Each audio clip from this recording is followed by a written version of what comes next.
Um,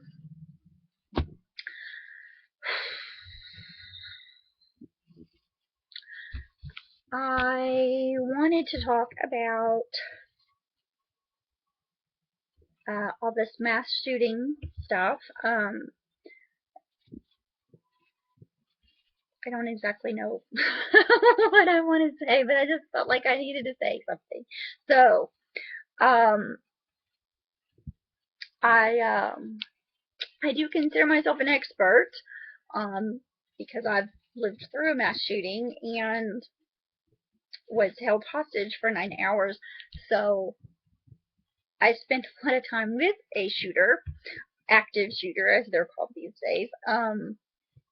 And it might not seem like a lot of time in a normal setting, um, but I assure you, in that kind of situation, time is much slower and it feels like about 3 days.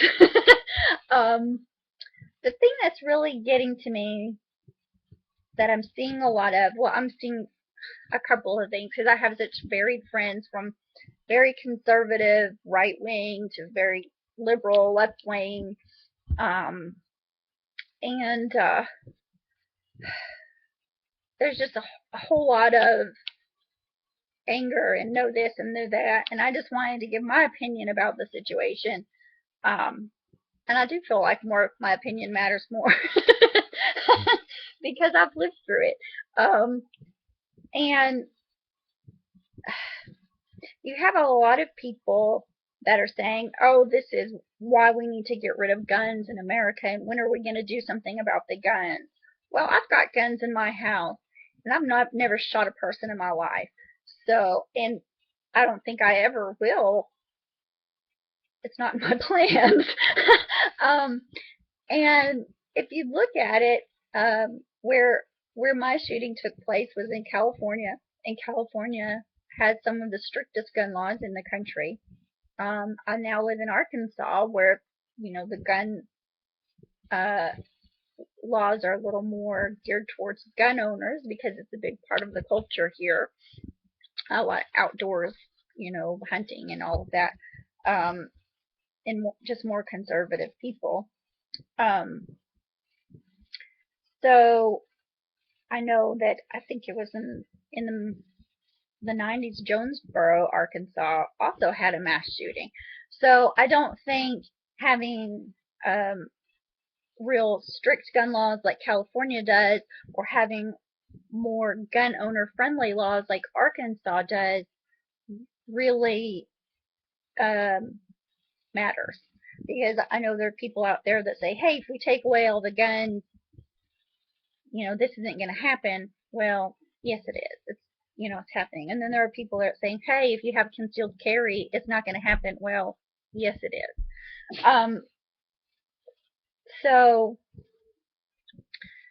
if you look at all the states from California to New York, and even including the states that aren't states, like District of Columbia, um, or nobody ever gets shot in District of Columbia, um, or Puerto Rico, which is America.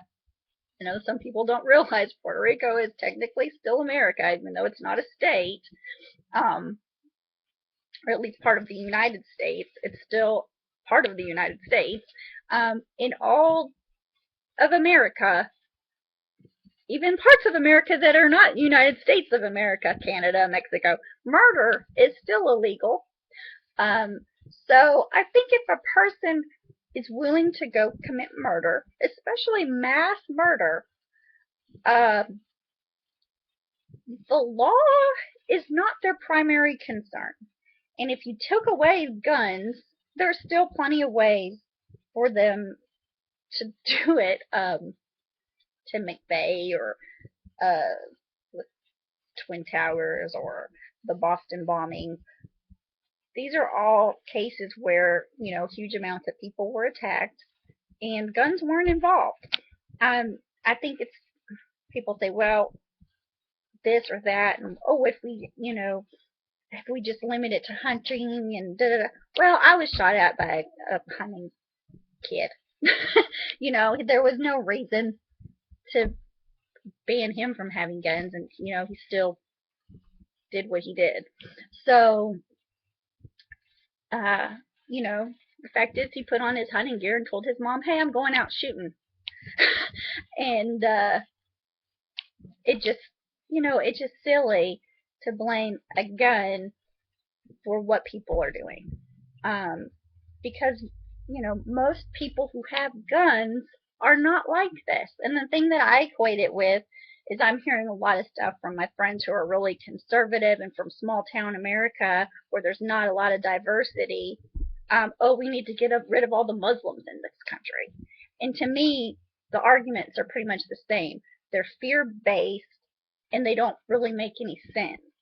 You know, people who are living more diverse metropolitan areas probably have a lot of Muslim friends. I have a lot of Muslim friends, and I don't consider them a threat in any way. They might overfeed me at the most, but you know, I think it's just ignorance. It's something that you're not around and you're not exposed to, and you hear about these um, instances and you want to blame something. And the thing that gets blamed with these shootings is the gun. And no, people, there's just a lot of people out there with guns that are completely normal, and there are a lot of Muslims in America that are normal people. They're not out to get us. Um, and just because there are a few people who are out to get us, I mean, it doesn't really. What are you going to do? I mean, I don't know what the solution is, but I know what the solution isn't. The solution isn't to get rid of guns, and the solution isn't to get rid of Muslims.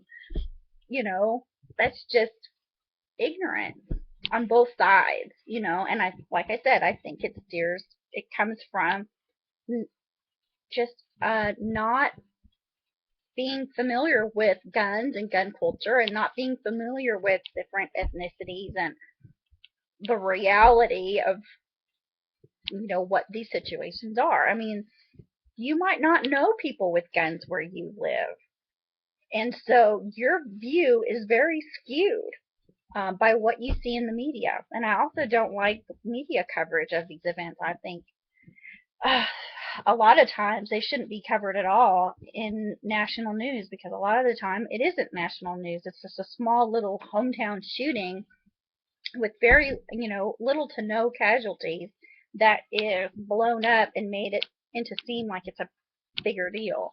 Now, when you do have big events like, what happened in California recently, um, you that of course I understand the national coverage, but I think the focus is always on the shooter or shooters, and we need to stop doing that. I think the police departments have really kind of stepped up and said, "Hey, I'm not going to name the gunman," and I think that's the smart thing to do. If you feel like you want to report on these things, why do you feel the need to focus your attention on the people that are doing the crimes? And no focus is done on all the people that were shot, the people that lost their lives, the people that were victims in this situation. Those are the people that deserve the focus that we really want to know about. Um, Focusing all your attention on these people and giving them what they want. And I think if they stopped doing that, I think you would see less of this kind of thing happening, because I do think that it's part of this fame seeking sort of martyrdom kind of situation where you see, oh, this happens to this person and I'm really gonna,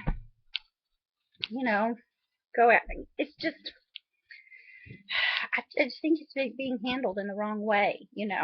I think a lot of us can name killers, but we can't really name victims in any of these events, and that's a shame. And some of them did some very heroic things, and some of them were very interesting people that deserve to have a light shine on them, and I don't think that focusing your attention on a murderer is the smart thing to do. Anyway, I think that's all I really should be saying.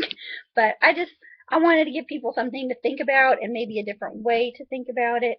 Um, one more point I'd like to make, because it's another similarity. Um, there's not a whole lot of people that are actually being killed by guns compared to other things, you know, in the country. One big problem is distracted driving and cell phone use on the roads, especially by young people. And not a single person has ever said, hey, let's get rid of cell phones. And even if you have, um, hands-free, the studies still show that even hands-free driving causes accidents and even deaths. And people don't care. A lot of states don't even have hands-free driving. And you've all seen that hands-free driver where they just sit there and they hold their phone out with the speaker on, like that somehow makes it's not hands-free just because you have the speaker on. Anyway, no one's saying, hey, let's all ban cell phones. Um, and that's something you really should be worried about. Stop texting and driving. Anyway,